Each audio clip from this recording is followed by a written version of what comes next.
Hello student, आप सभी का आज के इस क्लास में वेलकम है। अभी हम लोग इस क्लास में क्लास 10 बुक फर्स्ट फ्लाइट का चैप्टर नंबर 6 मिजबिल दी ऑटर हम लोग कर रहे हैं। इसमें से हम लोगों ने पहले कुछ भाग देखा है, 3 भाग। आज हम लोग इसका चौथा भाग ये वाला करने वाले हैं, ठीक है। इसके पहले क्या हुआ कि जो नरेटर हैं वो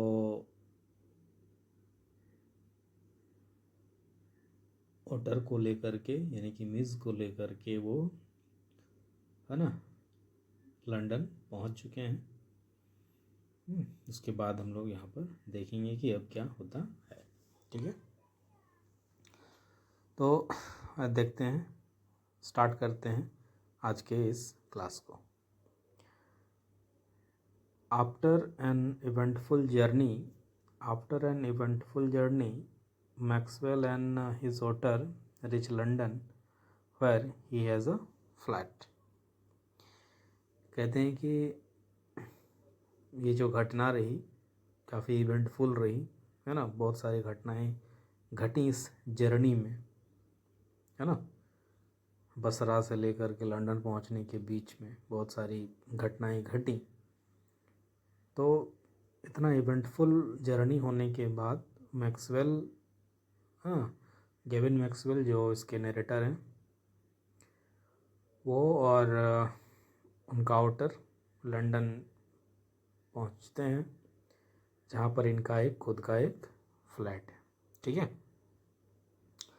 तो उसके बाद अब यहाँ पर क्या होता है हम लोग देखेंगे इसको, ठीक है। Miss and I remained in London for nearly a month. Narrator कह रहे हैं कि मिज और मैं जो है लंदन में लगभग 1 महीने तक रहे। He would play for hours with a selection of toys. मिज जो है वो घंटों खेलता रहता और इसके कुछ सिलेक्शन ऑफ टॉयज थे, खिलौने थे। एक था पिंग पोंग बॉल्स, है ना, मार्बल्स, रबर फ्रूट और एक टेरापिन सेल था, कछुए की आकार का, है ना। That I brought back from his native marshes. यानी कि मिज का जो नेटिव प्लेस था वहाँ से इन्होंने टेरापिन सेल को ले आए थे साथ में। तो इन खिलौने के साथ मिज जो है वो घंटों खेला करता था। With the ping pong ball he invented a game of his own which could keep him engrossed for up to half an hour at a time। क्या कहते हैं कि पिंग पोंग बॉल के साथ मिज ने एक खुद से अपना एक गेम उसने इन्वेंट किया था, अपना एक गेम निकाला था जो कि उसे जिससे वो एक समय में, मतलब आधा घंटा तो खूब उसमें वो डूबा रहता था, मगन हो जाता था उसमें। पिंग पोंग बॉल के साथ उसने एक नया गेम इन्वेंट किया था जिसमें वो आधा घंटा तो खूब इंगेज हो जाता था, मगन हो जाता था, है ना। A suitcase that I had taken to Iraq had become damaged on the journey home। Narrator कहते हैं कि एक सूटकेस जो ये अपने साथ इराक ले गए थे, वो जो है वापसी में, है ना, जब वो ये होम टाउन अपने आ रहे थे तो वापसी में डैमेज हो गया था, है ना। इस तरह से हुआ था कि उसका जो ढक्कन था जब बंद होता था, है ना, व्हेन क्लोज्ड होता था, बंद होता था, तो रिमेंड एट अ स्लोप, तो उसमें एक ढलान जैसा लगता था, है ना। दूसरे एंड से एक एंड तक ढलान जैसा बन जाता था, है ना। तो Mij discovered that if he placed the ball on the high end, it would run down the length of the suitcase. तो मिज ने खेलते खेलते मिज ने क्या डिस्कवर किया, क्या खोज किया, यदि वो बॉल को सूटकेस के हाई एंड एक एंड में जो कि हाई था वहाँ पर अगर वो भेज देता है तो वो बॉल जो धीरे धीरे गुड़क करके जो है वो सूटकेस के नीचे तक आ जाती थी, ठीक है. And he would dash around to the other end to ambush its arrival. और वो क्या करता था, वो बॉल को जब एंड में दूसरे प्लेस कर देता था तो वो दौड़ता था एकदम, है ना, झपट्टा मार के दौड़ना या फुर्ती से दौड़ता था, है ना, दूसरे एंड की तरफ. और वहाँ पर घात लगाया बैठता था, यानी कि बहुत ही टकटकी लगाकर देखता था बॉल के आने का. एंड हाइड फ्रॉम इट, उससे छुप जाता था. क्रॉचिंग, है ना, दुबक के बैठना या थोड़ा सा झुक कर के बैठना, इस तरह से वो देखता था. तो spring up and take it by surprise, है ना. फिर अचानक से ऊपर आता था और फिर उसको बड़े आश्चर्यचकित होकर या सरप्राइजली वो उसको ले लेता था, grab it and trout of, है ना. धीमी चाल से वो उसके साथ फिर से हाई एंड में चला जाता था फिर से, ठीक है. Trot off with to the high and once more. मतलब क्या कि एक बार जब वो बॉल को ऊंचाई पर भेज देता था तो फिर वो तेज़ी से आकर दूसरे एंड में तेज़ी से दौड़ करके आ जाता था और घात लगा के रहता था, है ना, कि बॉल कैसे आएगा.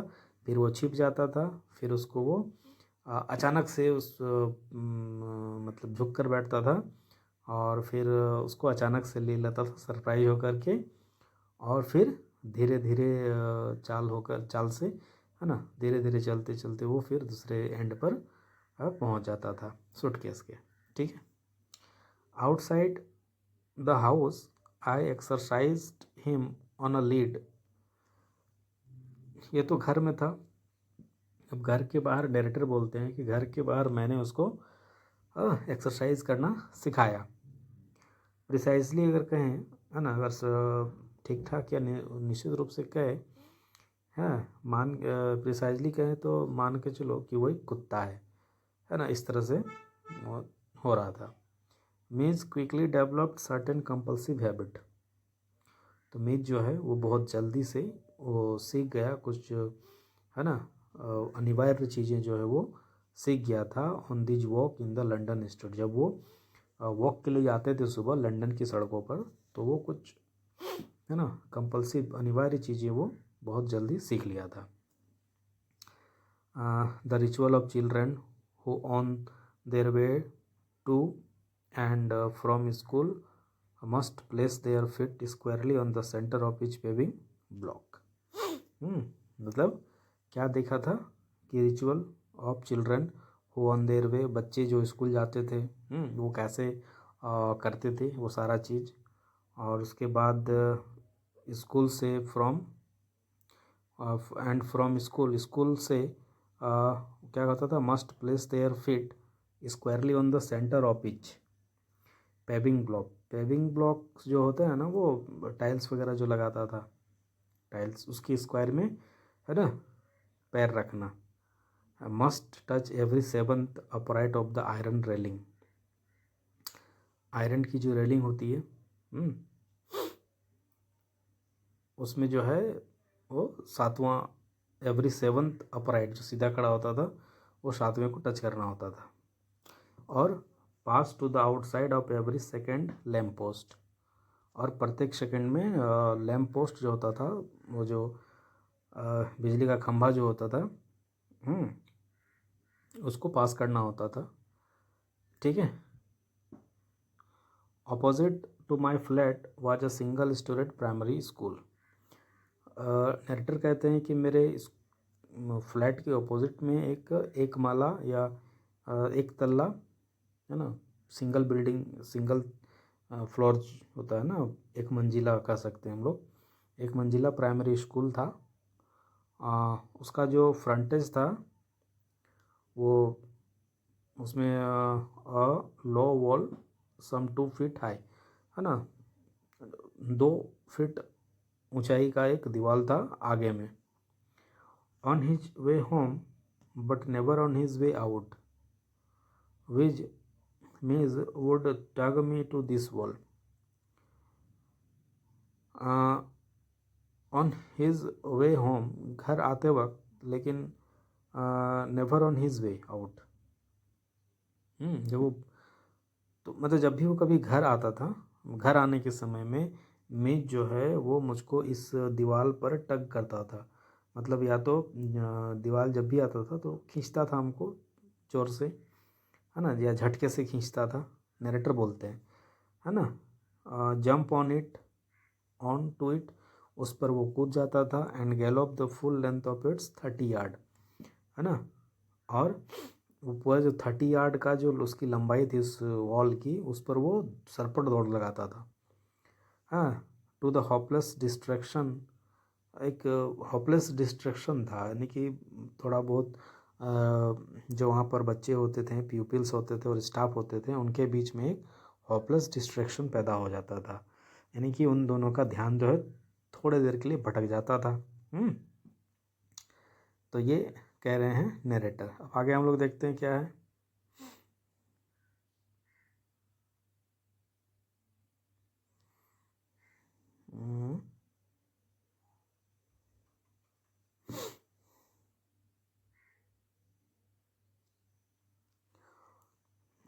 It is not, I suppose, it is not, I suppose, in any way strange that the average Londoner should not recognize an otter.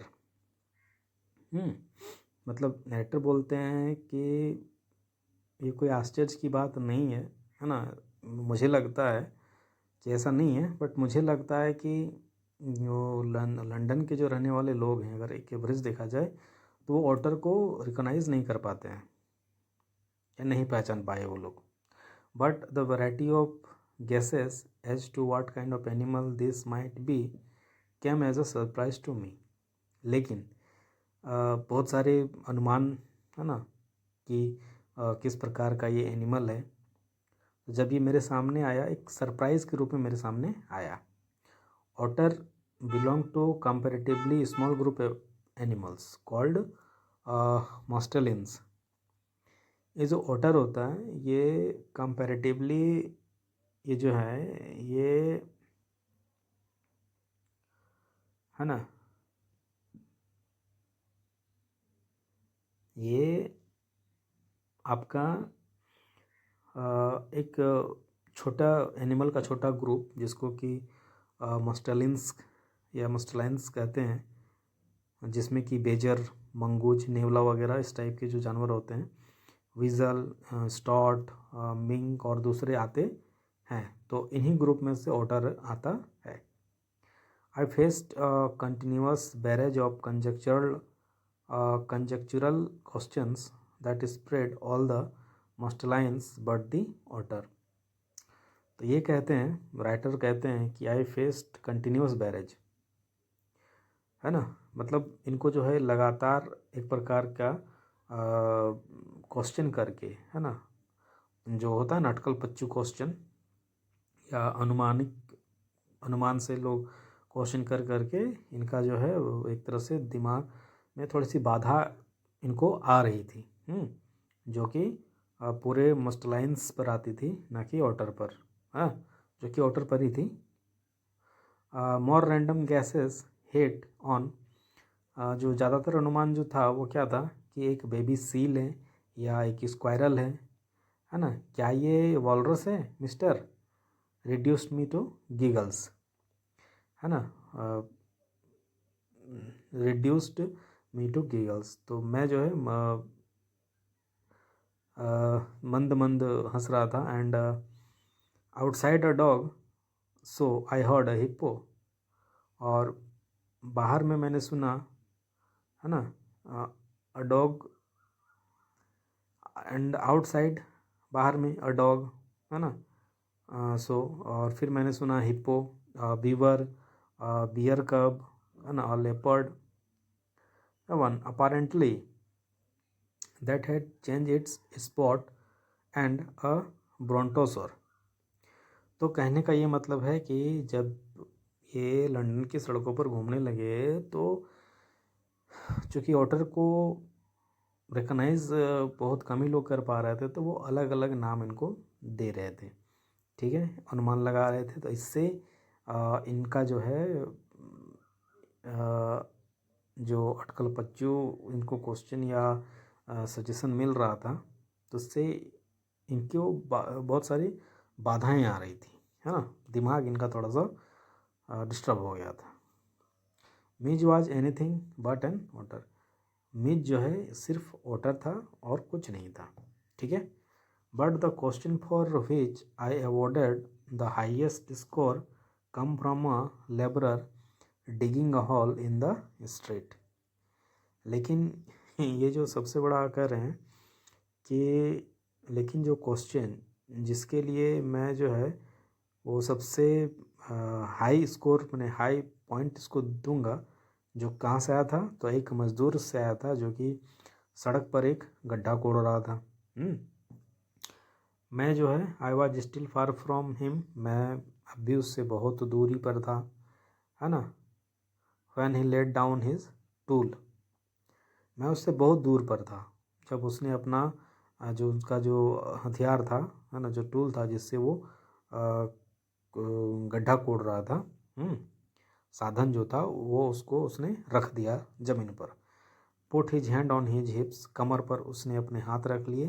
And began to stair, और वो जो है ओटर को स्टेयर करने लगा, टकटकी लगाकर देखने लगा, ठीक है।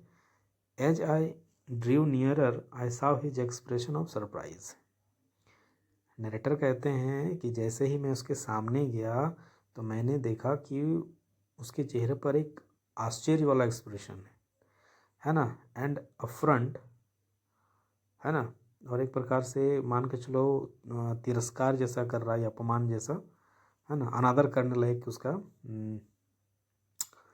थोड़ा सा एक्सप्रेशन आ गया था। As though he would have me know that he was not one upon whom to play jokes. फिर भी वो ऐसा पहला नहीं है जिसने कि इस तरह के जोक्स, है ना, किए हैं। तो आई केम अब्रेस्ट ऑफ हिम, है ना, जब मैं एकदम से उसके सामने अगल बगल आ गया था, हाँ, ही स्पैट,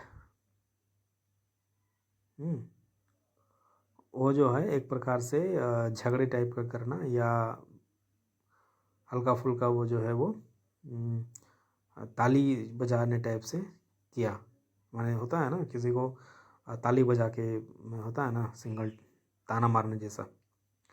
उसने glared and then growled out, है ना, गुस्से से गोरा तीखी नज़र से देखा उसने और फिर ग्रोल्ड आउट हुआ, है ना, या गुर्राते हुए या गुस्से या धमकी भरे आवाज़ में एक तरह से कहा, here mister what is that should be. ये श्रीमान ये क्या होना चाहिए, मतलब उस ऑर्डर को लेकर के, है ना, गुस्से से कहा कि ये क्या होना चाहिए, क्योंकि किसी को पता नहीं था वो है क्या, कोई रिकॉग्नाइज नहीं कर पा रहा था, ठीक है।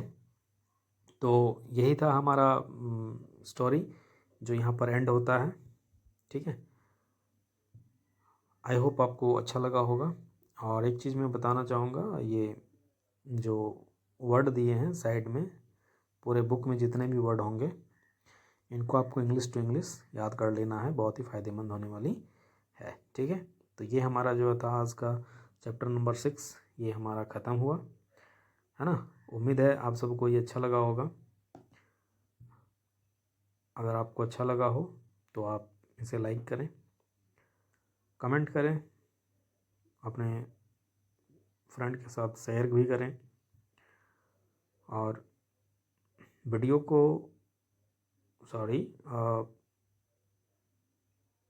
लाइक पक्का से करें, है ना।